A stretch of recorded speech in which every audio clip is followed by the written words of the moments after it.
आज ये समय नहीं है राजनीति करने का। और आज वो जिस कार्यक्रम में आए हैं, अगर इस बात की जानकारी विपक्ष के लोगों को नहीं है तो जानकारी लें।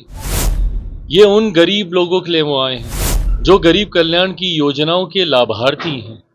उनका हक, उनका अधिकार उनको देने यहाँ पर आए, किसी चुनावी प्रचार में नहीं आए। आज हमारे प्रधानमंत्री जी का भाषण भी देख लीजिए, कौन से विपक्ष के ऊपर उन्होंने प्रहार किया।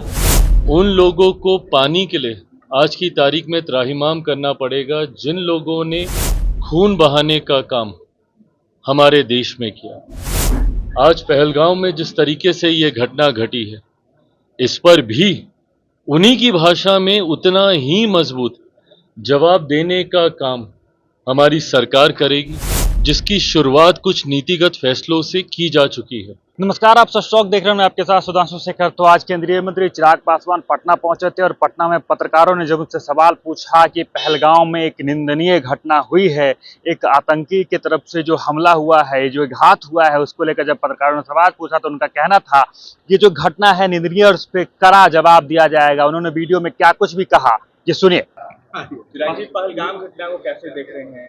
आतंकी हमला हुआ है। देखिए, ये घटना जितनी दुखद है उतनी ही निंदनीय भी है।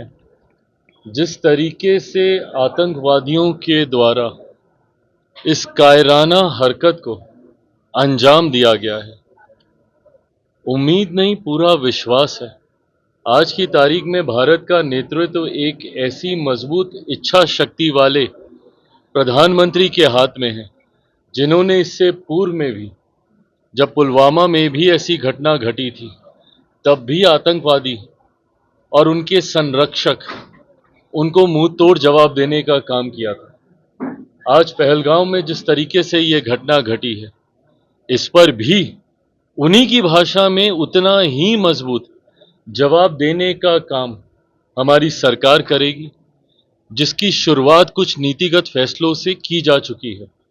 जिस तरीके से सिंधु संधि को लेकर, इंडस को लेकर जो समझौता था, जो ट्रीटी थी, उसके ऊपर जिस तरीके से अब रोक लगाई गई है, जिस तरीके से हमारे देश की 6 नदियों का पानी, उसका एक अधिकांश हिस्सा जो इस ट्रीटी के तहत पाकिस्तान को जाता था, लगभग 80%, उस पर रोक लगाकर उन लोगों को पानी के लिए आज की तारीख में त्राहिमाम करना पड़ेगा जिन लोगों ने खून बहाने का काम हमारे देश में किया। ये शुरुआत है। आने वाले दिनों में कई और मजबूत कदम हमारा देश भारत लेगा। इस बात में कहीं कोई संदेह नहीं है कि जितनी मर्माहत करने वाली ये घटना है, जितना दुख और उसके साथ जो आक्रोश देश की जनता के भीतर है, वही भावना हमारी सरकार और हमारे प्रधानमंत्री के भीतर है।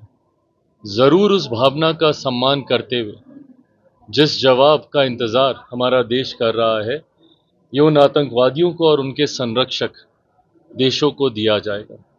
साथ ही में मैं अपनी तरफ से उन पीड़ित परिवारों के प्रति भी संवेदना और श्रद्धांजलि व्यक्त करता हूं, जिन्होंने अपनों को इसमें खोया, और जो लोग घायल हैं वो जल्द स्वस्थ हों, ये भी कामना करता हूं। विपक्ष ने लेकिन सवाल उठाया राखी, जहां राजद के सोशल मीडिया अकाउंट पर पोस्ट किया गया है नरेंद्र मोदी के बिहार आगमन को लेकर। कहा गया है कि एक तरफ इतनी बड़ी घटना होती है, दूसरी तरफ चुनावी प्रचार नरेंद्र मोदी कर रहे हैं। दिक्कत ये है ना कि इन लोगों को हर चीज में राजनीति दिखती है। मेरे प्रधानमंत्री अपना कार्यक्रम छोड़कर आधी रात में वापस देश आते हैं। जब उनका सऊदी में कार्यक्रम लगा होता है, उस यात्रा को आधे में छोड़कर वापस आते हैं। मध्य रात्रि से ही नहीं, जिस वक्त ये घटना घटी है उस वक्त से निरंतरता में वो संपर्क स्थापित करते हैं। गृह मंत्री हों, रक्षा मंत्री हों, जितने संभावित विभाग के अधिकारी हैं, उनके साथ आते ही बैठकों का दौर शुरू करते हैं। एक के बाद एक कड़े फैसले लिए जाते हैं। ऐसे में जब आप इन तमाम विषयों पर भी राजनीतिकरण करने लगते हैं, ये हमारे देश की छवि अंतर्राष्ट्रीय स्तर पर गलत दृष्टि में दिखाता है। आज ये समय नहीं है राजनीति करने का।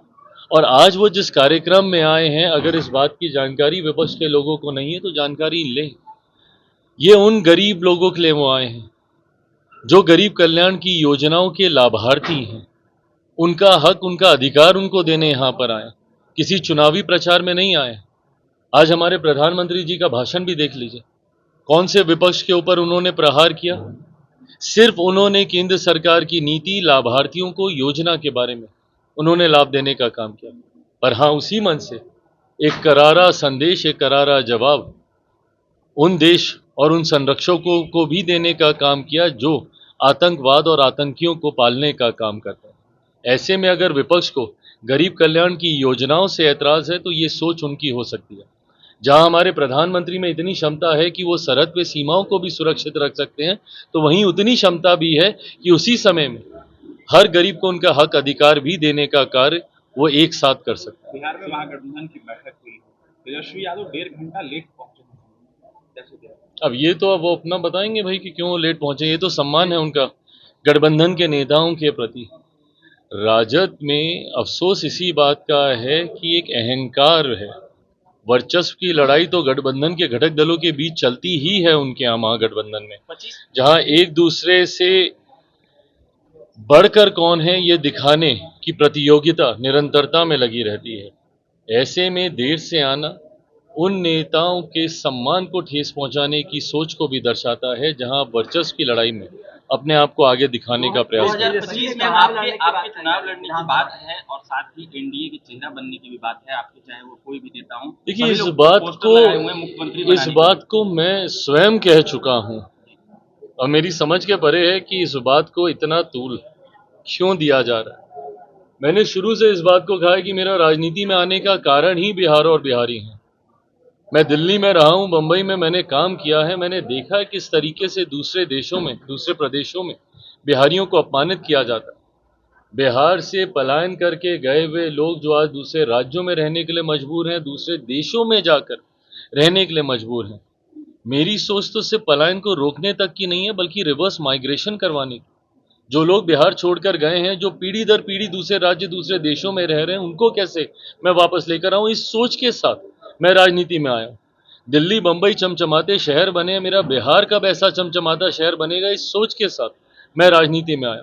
तो इस बात को तो मैंने शुरू से कहा ही है कि मेरी प्राथमिकता बिहार और बिहारी हैं, बिहार फर्स्ट, बिहारी फर्स्ट की सोच के साथ मैं आगे बढ़ रहा हूं। वीडियो में आपने सुना कि उन्होंने पहलगाम मुद्दे पे बात की, साथ ही उन्होंने पीएम मोदी के मधुबनी दौरे का भी चर्चा किया। उनका कहना था कि इस पीएम मोदी के दौरे को राजनीतिक रंग न दिया जाए। विपक्ष लगातार इस मुद्दे को राजनीतिक रंग दे रहे हैं। बाकी उनका यह कहना था कि पीएम जब इस दौरे पे पहुंचे तो उन्होंने किसी भी विपक्ष पार्टी पे कोई कटाक्ष नहीं किया। साथ ही उन्होंने जो योजनाएं था उन्हीं के बारे में बताई और योजना का शिलान्यास किया। बाकी उनसे जब पत्रकारों ने सवाल पूछा कि क्या इस बार वो यहाँ चुनाव लड़ रहे हैं, तो उनका कहना था कि इस तरह की खबर को ज्यादा फैलाया नहीं जाए। वो बिहार के हैं और बिहार से सियासत जरूर करना चाहते हैं, लेकिन इसका मतलब ये नहीं कि वो सीएम फेस हो सकते हैं। बाकी इन तमाम मुद्दों को लेकर आप क्या कुछ कहते हैं, कमेंट बॉक्स में जरूर लिखें और देखते रहें सच टॉक।